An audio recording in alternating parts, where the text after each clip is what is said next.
డోన్పట్నంలోని బుడగజంగాల కాలనీవాసులు ప్రభుత్వ సంక్షేమ పథకాలపై తీవ్ర అసంతృప్తిని వ్యక్తం చేస్తున్నారు. వారి కాలనీలోని ప్రజలు ప్రభుత్వ పథకాలు అందటం లేదని 14వ సచివాలయానికి వెళ్లి అక్కడి ఉద్యోగులకు వివరించక వారు నిర్లక్ష్యంగా స్పందించారని వాపోతున్నారు. ప్రజలు చెబుతున్న వివరాల ప్రకారం సచివాలయ ఉద్యోగులు మాకు తెలియదు, వచ్చినప్పుడు చెబుతాం అనే తీరుతో మాట్లాడుతున్నారని, ఇది ప్రజల పట్ల అవమానకరంగా ఉందని వారు పేర్కొన్నారు. ముఖ్యమంత్రి చంద్రబాబు నాయుడు అన్ని పథకాలు ప్రజలందరికీ అందేలా చూడాలని అధికారులను ఆదేశించినప్పటికీ స్థానిక సచివాలయ ఉద్యోగుల నిర్లక్ష్య వైఖరి వల్ల తమకు న్యాయం జరగటం లేదని వారు ఆవేదన వ్యక్తం చేస్తారు. అధికారులపై చర్యలు తీసుకోవాలని, తమకు రావాల్సిన పథకాలు వెంటనే అందేలా చూడాలని ఎమ్మెల్యేలు ప్రభుత్వాన్ని కోరుతున్నారు. ఇప్పుడు తెస్తాను కానీ అమ్మ డబ్బులు ఎంత వెళ్ళలేదు చిడ్డారు కదా నాకు చిడ్డు బాగా కదా నువ్వు కొలుచుకుని వచ్చి వెళ్ళాను డబ్బులు చేస్తుంది అన్నాడు.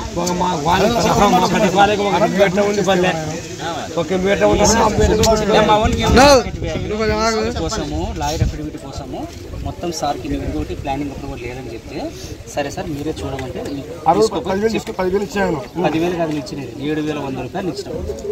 ఈడే ప్రమాణం చేద్దామంటే చేద్దాం. ఈడే వేరే మాట వద్దనా, ఈడే ప్రమాణం చేద్దాం. నీ డబ్బులు తీసుకోపోయి ఏమి చేసామనేది నీ ఫైల్ మొత్తం బయట చూపిస్తాం.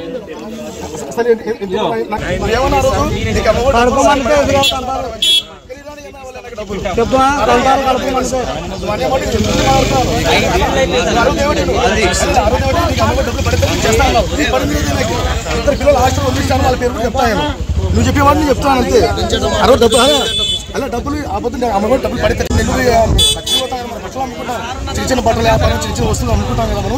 అలా ఫోన్ చేసిన నెల్లూరు ఏడు నుంచి ఫోన్ చేస్తే నీకేం పర్లేదు మీరు రావద్దు యాదగిరి నువ్వు అక్కడే ఉండు నీకు పడేటట్టు నేను చేస్తా అన్నాడు.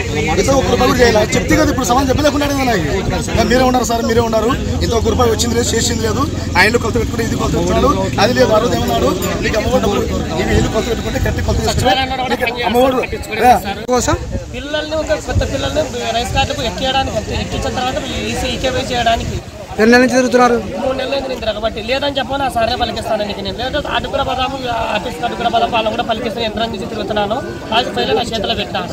ఏమన్నాడు రేపు రాపో ఇల్లు రాపో తిరిగి తిప్పుకుంటాను. 10 మాటలు తిరుగుతారు జాంకు ఏదైనా చెప్తే పక్కన చెప్తాడు. ఆయన మా మీద సందేహం లేదు. బియ్యం కార్డులు ఏమైనా పిల్లలు మార్చాలన్నా అస్సలు సమాధానం చెప్పాడు. ఏమనంటే జంగాలు కదా మీరు అడుక్కునే వాళ్ళు కింద చూస్తాడు. లేదు లేదు పక్క వాళ్ళుగా ఆడ చెప్తాడు అంటాడు ఆయన. 14వ సచివాలయం అసలు లేదు, అసలు లాభం రూపం లేదు, ఏం ఉండి లాభం లేదు. ఆయన సచివాలయంలో ఆయన చాలా మంది ఆయన ఒకడే. ఏం పేరు పేరు అని చెప్తున్నా. మీరు ఏం సంబంధించిన దాని గురించి పోతున్నారు సచివాలయం అంటే బియ్యం కార్డులకి పిల్లలు మార్చి పేర్లకి అలా అమ్మ ఒడి డబ్బుల సంబంధం అవన్నీ కూడా లాభం లేదు. మీరేమంటే జంగాలు కదా అతన్ని అడుగు ఇతన్ని అడుగు ఆయన తెలుసు కదా ఆయన అడుగుని చెప్పు అంటే ఆయన ఎందుకున్నాడు సీట్లో అసలు గెలవనే లేదు. మేమంటే ఆడ ఏ దానివైనా లేదు, ఇంకా డబ్బులు కూడా పట్టడం లేదు. సత్యపాలెం కాడ పోయినా కూడా ఈ పొద్దు రాపు రేపు రాపు ఆయన వస్తాడు ఈయన వస్తాడో ఓడినోడు వంట చెప్పుకుంటున్నారు. కనీసం ఈ కాగితం కొండపోతే కూడా కనీసం ఉంటే 10 మాటలు తిరిగింటాయి. 1 నెల 2 నెలలు తిరిగినా కూడా లాస్ట్ 9,000 కట్టి దీన్ని 9,000 కట్టి ఈ పేపర్ తెచ్చుకున్నాం. అది పలాయి పన్ను తెచ్చుకున్నాం. మేము డబ్బులు పెట్టి తెచ్చుకున్నప్పుడు ఒకనే ఫ్రీ చేస్తా అది చేస్తా ఒక చెప్తా అది చెప్పాక మాకు చేయలేకపోయాయి. డబ్బులు పెట్టి మేము తెచ్చుకుంటాం అప్పు చేసి తెచ్చుకొని వేపించుకున్న కొలాయిని వేసుకున్నా కూడా ఇంకా మంచి ఇంకా సరైన ఇంకా తిప్పించుకొని మా పిల్లలు పట్టుకొని ఎటో కొలాయి చేపించుకొని ఎటో ఏదో ఇంటికి తీసుకున్నాము. తర్వాత వచ్చి మళ్ళీ చూసి మళ్ళీ పోతే మళ్ళీ మా నాయన డేటా సర్టిఫికేట్ కోసం పోతే బ్యాంక్ సర్టిఫికేట్ కోసం పోతే ఈ పేరు తప్పు వచ్చింది ఆ పేరు తప్పు వచ్చింది. తర్వాత వచ్చి వాళ్ళు ఆ సార్ లేడు ఈ సార్ లేడు ఒకరి మీద వంతులు చెప్పుకుంటారు. మాకు వీవి లేదు మాకు వదిలేసాం. మాకు చదువు రాదు ఏం రాదు మాకు. మేము మామూలుగానే మాట్లాడతాం ఓటుగా చెప్పినాం ఆల్రెడీ చెప్పినా పట్టించుకోరు బొత్తిగా. నా పేరు పెద్ద శెట్టి.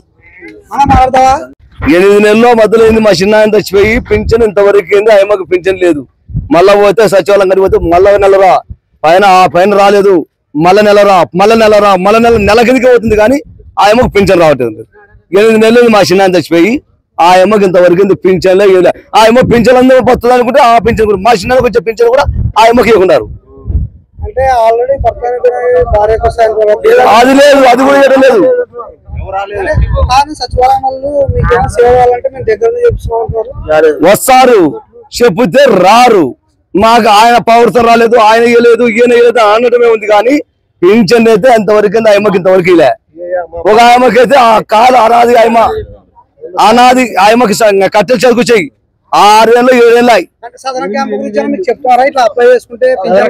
అదే లేదు. ఇప్పుడు అమ్మఒడి డబ్బుల గురించి ఏదో ఎన్నో చదువులు చెప్తారు సనా, అది వచ్చినది. అక్కడ ఇంద్రనగర్ లో స్థలం వచ్చింది, అది తీసేసుకోవాలా అంటే వాళ్ళకి అదన చూపి కూడా తీసేపు ఇంతవరకు అయింది. అమ్మఒడి డబ్బులు తినింది లేదు. మేము సదర కావాలంటే మాకు తెలుస్తున్నాం, మరటోళ్ళకి చెప్పటం లేదు, మాకు చేయడం లేదు. ఇది మా